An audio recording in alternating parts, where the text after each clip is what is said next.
Hi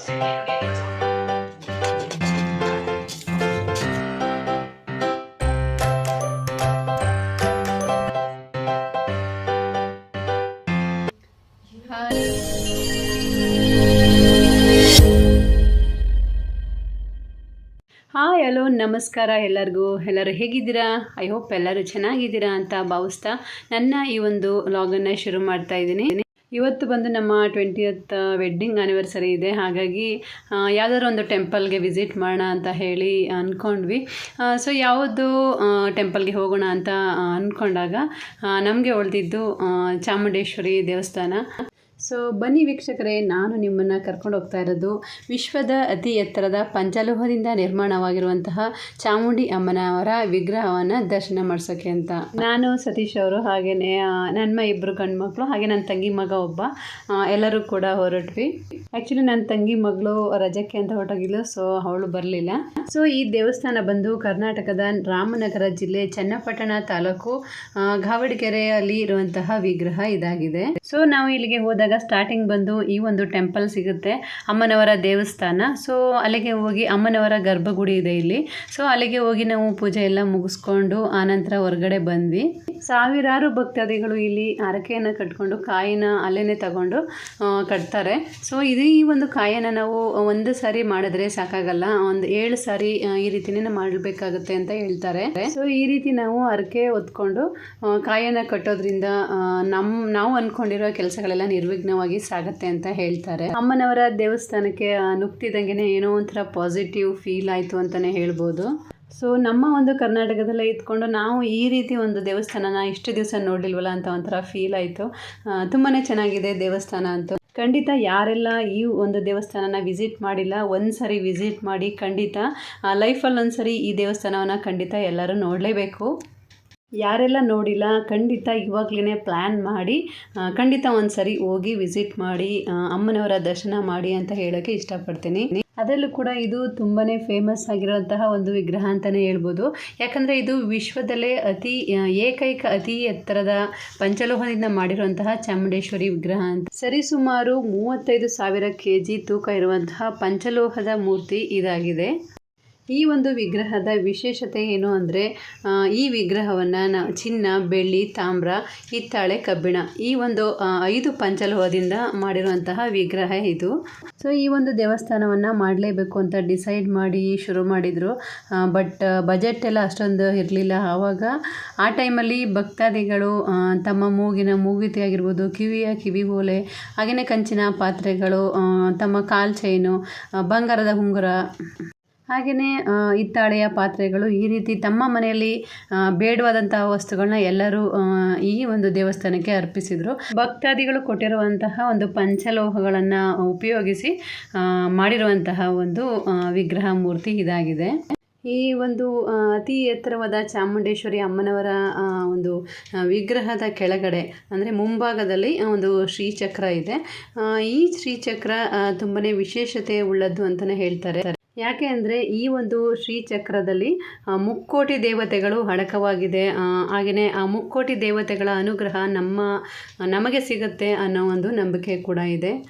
ಯಾರೇ ಒಬ್ಬರು ಆಗಿರ್ಬೋದು, ಜಾತಿ ಭೇದ ಇಲ್ಲದೇ ಎಲ್ಲರೂ ಹೋಗಿ ಈ ಒಂದು ಚಾಮುಂಡಿ ತಾಯಿಯ ಆಶೀರ್ವಾದನ ಪಡಿಬೋದು. ಪಾದಕ್ಕೆ ಮುಟ್ಟಿ ನಾವು ನಮಸ್ಕಾರ ಮಾಡಿ ನಾವು ಇಲ್ಲಿ ಆಶೀರ್ವಾದನ ಪಡಿಬೋದು. ನಮಗೆ ಬೇರೆ ಕಡೆ ಎಲ್ಲ ಚಾಮುಂಡಿ ತಾಯಿ ಅವರು ರುದ್ರ ರೂಪವನ್ನು ನೋಡ್ತೀವಿ, ಆದರೆ ಇಲ್ಲಿ ಸೌಮ್ಯ ರೂಪದಲ್ಲಿ ನಿಂತಿರುವ ಒಂದು ಭಂಗಿಯಲ್ಲಿ ನಾವು ಈ ತಾಯಿಯನ್ನು ನೋಡ್ಬೋದು.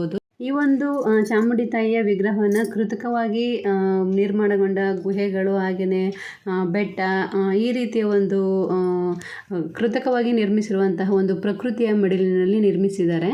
ಸೊ ಈ ಒಂದು ಗುಹೆ ಆಗಿರ್ಬೋದು, ಹಾಗೆಯೇ ಬೆಟ್ಟ, ಹಾಗೆಯೇ ಅಲ್ಲಲ್ಲಿ ಕೃತಕವಾಗಿ ನಿರ್ಮಿಸಿರುವಂತಹ ಗಿಡಗಳು, ಹಾಗೆಯೇ ಸಿಂಹ, ಈ ಸುತ್ತಮುತ್ತ ಇರುವಂತಹ ವಾತಾವರಣ ತುಂಬಾ ಚೆನ್ನಾಗಿದೆ. ತುಂಬಾ ಅಟ್ರಾಕ್ಟಿವ್ ಆಗಿದೆ ಈ ಪ್ಲೇಸ್ ಅಂತಲೇ ಹೇಳ್ಬೋದು. ಹಿಂದ್ಗಡೆ ಕಾಣುವಂತಹ ಒಂದು ಮೆಟ್ಟಲ್ ಥರ ಇದೆಯಲ್ವಾ, ಅಲ್ಲಿ ಒಂದು ಲೈಟಿಂಗ್ಸ್ ಎಲ್ಲ ಬಿಡ್ತಾರೆ ಅಂತ ನೈಟ್. ಬಟ್ ನಾವು ಬೆಳಗ್ಗೆ ಹೋಗಿದ್ರಿಂದ ನಾವು ಅದನ್ನು ಮಿಸ್ ಮಾಡಿಕೊಂಡು. ಹಾಗೆಯೇ ಆ ಮೆಟ್ಲುಗಳಲ್ಲಿ ಫಸ್ಟ್ ಬಂದು ಕರ್ನಾಟಕ ಮ್ಯಾಪ್ ಮಾಡಿದ್ದಾರೆ, ಹಾಗೆಯೇ ನೆಕ್ಸ್ಟು ಇಂಡಿಯಾ ಮ್ಯಾಪನ್ನು ಕೂಡ ಮಾಡಿದ್ದಾರೆ. ಸೊ ಇದರೆಲ್ಲ ನೈಟಲ್ಲಿ ಹೋದಾಗ ಜರಿ ಥರ ನೀರು ಬರ್ತಾ ಇರುತ್ತೆ, ಹಾಗೆಯೇ ಲೈಟಿಂಗ್ಸ್ ಕೂಡ ಅರೇಂಜ್ ಮಾಡಿದ್ದಾರೆ. ಸೊ ಇದೆಲ್ಲ ತುಂಬಾ ಚೆನ್ನಾಗಿ ಕಾಣುತ್ತೆ. ಬಟ್ ನಾವು ಮಿಸ್ ಆಯಿತು ನಮಗೆ.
ನೀವೆಲ್ಲ ನೋಡಿರ್ತೀರ ಅಥವಾ ಕೇಳಿರ್ತೀರ ರಾಮಾಯಣ ಮತ್ತು ಮಹಾಭಾರತದ ಸ್ಟೋರಿಗಳನ್ನು. ಸೊ ಕೆಲವರು ಹೇಳ್ತಾರೆ ರಾಮಾಯಣ ಸುಳ್ಳು, ಅದು ಯಾವುದೂ ಇಲ್ಲ ಅಂತ ಹೇಳಿ. ಅಂಥ ಒಂದು ಜನಗಳಿಗೆ ಇಲ್ಲಿ ಉತ್ತರ ಕೊಡುವಂತೆ ರಾಮಸೇತು ಕಲ್ಲು ಅಂತ ಹೇಳಿ ಇದೆ. ಸೀತೆಯನ್ನು ಕರ್ಕೊಂಡು ಬರೋಕ್ಕೆ ಸಮುದ್ರಕ್ಕೆ ಕಲ್ಲು ಹಾಕಿ ಸೇತುವೆಯನ್ನು ನಿರ್ಮಾಣ ಮಾಡಿ ಕರ್ಕೊಂಡು ಬಂದ ಒಂದು ಸಂದರ್ಭ ನಿಮಗೆಲ್ಲರೂ ಗೊತ್ತೇ ಇದೆ. ಅಲ್ಲಿ ಬಳಸಿದ್ದಂತಹ ಈ ರೀತಿ ರಾಮಸೇತು ಕಲ್ಲು ಅಂತ ಹೇಳಿ ವೆಯ್ಟ್ಲೆಸ್ ಕಲ್ಲು ಅಂತಲೇ ಹೇಳ್ಬೋದು. ವೆಯ್ಟ್ಲೆಸ್ ಕಲ್ಲು ಅಂದರೆ ಅದು ತೀರಾ ವೆಯ್ಟ್ ಕಡಿಮೆ ಇರುತ್ತೆ ಅಥವಾ 0 ವೆಯ್ಟ್ ಇರುತ್ತೆ ಅಂತಲ್ಲ. ಇದು ಬಂದು 10 kg ಭಾರನೇ ಇರುತ್ತೆ. ಬಟ್ ಈ ಒಂದು ವೆಯ್ಟ್ಲೆಸ್ ಕಲ್ಲು ನೀರಲ್ಲಿ ಮುಳುಗೋದಿಲ್ಲ, ತೇಲ್ತಾನೆ ಇರುತ್ತೆ. ಎಲ್ಲರೂ ಹಾಗೆಯೇ ಕಲ್ಲನ್ನು ಎತ್ತಿ ತಮ್ಮ ತಲೆಗೆ ಸೋಕಿಸ್ಕೊಂಡು ಅದನ್ನು ಮತ್ತೆ ನೀರಿಗೆ ತೇಲಿ ಬಿಡ್ತಾಯಿದ್ರು. ನಮಗೂ ಕೂಡ ತುಂಬಾ ಆಶ್ಚರ್ಯ ಆಯಿತು. ಅದನ್ನು ಎಷ್ಟೇ ನಾವು ಪ್ರೆಷರ್ ಕೊಟ್ಟು ಒಳಗಡೆ ತಳ್ಳಿದ್ರು ಕೂಡ ಅದು ಮತ್ತೆ ತೇಲಿ ಬರ್ತಾಯಿತ್ತು. ಇದು ತುಂಬಾ ಆಶ್ಚರ್ಯ ಅಂತ ಅನ್ನಿಸ್ತು. ಹಾಗೆಯೇ ನಮ್ಮ ಮಕ್ಕಳು ಕೂಡ ಟ್ರಯಲ್ ಎಲ್ಲ ಮಾಡಿದ್ರು.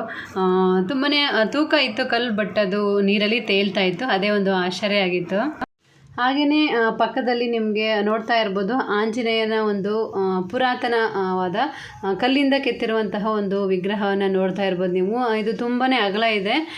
ಕಲ್ಲಿಂದ ಕೆತ್ತಿರುವಂಥದ್ದು ಅಥವಾ ಉದ್ಭವ ಮೂರ್ತಿನೋ ಅಂತ ಅವರಿಗೆ ಗೊತ್ತಿಲ್ವಂತೆ. ಇಲ್ಲಿನ ಮತ್ತೊಂದು ವಿಶೇಷತೆ ಏನು ಅಂದರೆ ಬಸಪ್ಪನವರು. ನಿಮಗೆ ಯಾವುದೇ ಒಂದು ಕೆಲಸ ಕಾರ್ಯಗಳಲ್ಲಿ ಅಡೆತಡೆ ಆಗಿದ್ದರೆ ಅಥವಾ ಯಾವುದೇ ಒಂದು ತೊಂದರೆಗಳಾಗಿರ್ಬೋದು, ಮದುವೆ ಆಗಿರಲ್ಲ ಕೆಲವರಿಗೆ ಹಣಕಾಸಿನ ತೊಂದರೆ ಇರುತ್ತೆ. ಈ ರೀತಿ ಒಂದು ಭೂಮಿ ವಿಚಾರ ಆಗಿರ್ಬೋದು, ಯಾವುದೇ ವಿಚಾರ ಆಗಿರ್ಬೋದು, ಬಸಪ್ಪನವರ ಹತ್ರ ಬಂದು ನೀವು ಕೇಳಿದ್ದೇ ಆದರೆ ಖಂಡಿತ ನಿಮಗೆ ಇಷ್ಟಾರ್ಥಗಳು ನೆರವೇರುತ್ತೆ ಅಂತ ಹೇಳ್ತಾರೆ. ಹಾಗೆಯೇ ಯಾವುದಾದ್ರೂ ನಮ್ಮ ಇಷ್ಟಾರ್ಥಗಳನ್ನು ನಾವು ಮನಸ್ಸಲ್ಲೇ ಇಟ್ಕೊಂಡು ನಾವು ಬಸಪ್ಪನವರ ಮುಂದೆ ಹೋಗಿ ಕುಳಿತುಕೊಂಡಾಗ ನಮ್ಮ ಕೈ ಮೇಲೆ ಬಲಗಾಲು ಇಟ್ಟರೆ ಅದು ನೆರವೇರುತ್ತೆ ಅಂತ ಹೇಳ್ತಾರೆ. ಹಾಗೆಯೇ ಇಲ್ಲಿಯ ಒಂದು ತೀರ್ಥ ಸ್ನಾನದ ಬಗ್ಗೆ ನೀವು ತಿಳ್ಕೊಳ್ಳೇಬೇಕು. ಬಸಪ್ಪನವರ ತಲೆ ಮೇಲಿಂದ ನೀರನ್ನು ಹಾಕಿಸ್ಕೊಳ್ಳುವಂಥದ್ದು. ಸೊ ಅದರಿಂದ ಏನಾಗುತ್ತೆ ಅಂದರೆ ಯಾವುದೇ ಕಷ್ಟ ಕಾರ್ಪಣ್ಯಗಳಾಗಿರ್ಬೋದು, ರೋಗ ರುಜಿನಗಳಿಂದ ಬಳಲ್ತಾ ಇರುವುದಾಗಿರ್ಬೋದು, ಬಸಪ್ಪನವರ ತಲೆ ಮೇಲಿಂದ ನೀರು ಹಾಕಿಸ್ಕೊಂಡ್ರೆ 100% ನಿಮಗೆ ಇದೆಲ್ಲ ಕ್ಯೂರ್ ಆಗುತ್ತೆ ಅಂತ ಹೇಳ್ತಾರೆ. ಹಾಗಾಗಿ ಎಲ್ಲರೂ ಕೂಡ ಸಾವಿರಾರು ಭಕ್ತಾದಿಗಳು ಇದನ್ನು ನಂಬಿಕೊಂಡು ಬರ್ತಾರೆ. ಸುಮಾರು ಜನ ಎಲ್ಲರೂ ಕೇಳಿದ್ದೀರಾ ಅಂತ ಅಂದ್ಕೊಂಡಿದ್ದೀನಿ. ಗಾವಡ್ಕೆರೆ ಬಸಪ್ಪ ಅಂತ ಹೇಳಿ ತುಂಬಾ ಫೇಮಸ್ ಆದ ಒಂದು ಬಸಪ್ಪ ಇದು. ಹಾಗೆಯೇ ಇಲ್ಲಿ ದಿನದ 24 ಗಂಟೆಗಳು ದಾಸೋಹದ ವ್ಯವಸ್ಥೆ ಇದೆ. ನೀವು ಯಾವುದೇ ಒಂದು ಟೈಮಲ್ಲಿ ಹೋದರೂ ಕೂಡ ನಿಮಗೆ ಊಟ ದೊರಕುತ್ತೆ ಅಂತ ಕೂಡ ಹೇಳ್ತಾರೆ. ಹಾಗೆಯೇ ನೋಡ್ತಾ ಇರ್ಬೋದು ನೀವು ಒಂದು ಗುಹೆ ಕೂಡ ನಿರ್ಮಾಣ ಮಾಡಿದ್ದಾರೆ. ಇದು ಚಾಮುಂಡೇಶ್ವರಿ ವಿಗ್ರಹ ಇದೆಯಲ್ಲ, ಅದರದ ಆಸುಪಾಸಿನಲ್ಲಿ ಬರುವಂತಹ ಗುಹೆಗಳು ಇವೆಲ್ಲ. ಇನ್ನೂ ಕನ್ಸ್ಟ್ರಕ್ಷನ್ ಎಲ್ಲ ನಡೀತಾ ಇದೆ, ಇನ್ನೂ ಕ್ಲಿಯರ್ ಆಗಿಲ್ಲ, ಇನ್ನೂ ನಡೀತಾನೆ ಇದೆ. ಇದು ಪೂರ್ತಿ ಕನ್ಸ್ಟ್ರಕ್ಷನ್ ಆದಮೇಲೆ ತುಂಬ ಚೆನ್ನಾಗಿ ಆಗುತ್ತೆ ಅಂತ ಅನ್ನಿಸ್ತಾ ಇತ್ತು. ಅಲ್ಲಲ್ಲಿ ಒಂದಷ್ಟು ಸ್ಟ್ಯಾಚ್ಯೂಸ್ಗಳಾಗಿರ್ಬೋದು, ಮಾಡೆಲ್ಸ್ಗಳಾಗಿರ್ಬೋದು ತುಂಬಾ ಚೆನ್ನಾಗಿತ್ತು. ಇದೊಂದು ಮ್ಯೂಸಿಯಂ ಥರ ಮಾಡಬೇಕು ಅಂತ ಏನೋ ಐಡಿಯಾ ಕೂಡ ಇದೆ. ಹಾಗೆಯೇ ಈ ಗುಹೆ ಒಳಗಡೆ ಎಲ್ಲ ಏನಿರ್ಬೋದು ಅಂತ ಹೇಳಿ ಕ್ಯೂರಿಯಾಸಿಟಿ ಮೇಲೆ ಹೋದ್ವಿ. ಬಟ್ ಎಂಟ್ರಿ ಆಗಿದ್ದೆ ಒಂದು ಕಡೆ. ನಾವು ಅಂದ್ಕೊಂಡು ನಾವು ಲಾಸ್ಟ್ ಪಾಯಿಂಟ್ ಏನಿದೆ ಎಂಡಿಂಗ್ ಏನಿದೆ ಅಲ್ಲಿಗೆ ಹೋಗ್ತಾ ಇದ್ದೀವಿ ಅಂತ. ಬಟ್ ನಾವು ಎಂಡಿಂಗ್ ಹೋಗಲೇ ಇಲ್ಲ, ವಾಪಸ್ ನಾವು ಎಂಟ್ರಿ ಆದ ಕಡೆನೇ ಬಂದ್ವಿ. ಅದೊಂಥರ ಫನ್ನಿ ಅಂತ ಅನ್ನಿಸ್ತು. ಸೊ ನನ್ನ ಇವತ್ತಿನ ಒಂದು ಲಾಗನ್ನು ನಾನು ಎಂಡ್ ಮಾಡ್ತಾ ಇದ್ದೀನಿ. ಐ ಹೋಪ್ ನಿಮಗೆಲ್ಲ ಈ ವಿಡಿಯೋನ ಇಷ್ಟ ಆಗಿದೆ ಅಂತ ಭಾವಿಸ್ತೀನಿ. ಇಷ್ಟ ಆಗಿದ್ರೆ ಪ್ಲೀಸ್ ಲೈಕ್ ಮಾಡಿ, ಶೇರ್ ಮಾಡಿ, ಕಮೆಂಟ್ ಮಾಡಿ. ಆ್ಯಕ್ಚುಲಿ ಇದು ಬಂದು 1 ಡೇ ಟ್ರಿಪ್ ಆಗಿತ್ತು. ಸೊ ಅವತ್ತಿನ ದಿವಸ ನಾವೆಲ್ಲ ಯಾವ್ಯಾವ್ದೆಲ್ಲ ಪ್ಲೇಸಸ್ ಎಲ್ಲ ಕವರ್ ಮಾಡಿದ್ವಿ ಅಂತ ನಾನು ನಿಮಗೆ ಅದೇ ಶೇರ್ ಮಾಡ್ತೀನಿ. ಸೊ ಸಬ್ಸ್ಕ್ರೈಬ್ ಮಾಡ್ಕೊಳ್ಳಿ. ಸೊ ಈ ಒಂದು ಟೆಂಪಲ್ ಬಗ್ಗೆ ನಿಮಗೆ ಏನು ಅನ್ನಿಸ್ತು, ಯಾರೆಲ್ಲ ನೋಡಿದ್ದೀರಾ, ಹಾಗೆಯೇ ಯಾರೆಲ್ಲ ಇನ್ನೂ ಹೋಗಿಲ್ಲ ಮತ್ತು ಯಾರೆಲ್ಲ ಪ್ಲ್ಯಾನ್ ಮಾಡಿದ್ದೀರಾ ಅಂತ ಕೂಡ ನನಗೆ ಕಮೆಂಟ್ ಮಾಡಿ ತಿಳಿಸಿ. ಹಾಗೆಯೇ ಯಾರಿಗಾದರೂ ನನ್ನ ವೀಡಿಯೋಸ್ನ ನೋಡಿ ಎಸ್ ನಾವು ಈ ಪ್ಲೇಸನ್ನು ನೋಡಲೇಬೇಕು ಅಂತ ಕೂಡ ಡಿಸೈಡ್ ಮಾಡಿದರೆ ಖಂಡಿತ ಕಮೆಂಟ್ ಮಾಡಿ ತಿಳಿಸಿ ನನಗೆ. ಸಿಗೋಣ ಮತ್ತೊಂದು ವಿಡಿಯೋದಲ್ಲಿ ಹೊಸ ಕಂಟೆಂಟ್ಗಳ ಜೊತೆ, ಹೊಸ ದೇವಸ್ಥಾನಗಳ ಜೊತೆ. So till then bye, take care.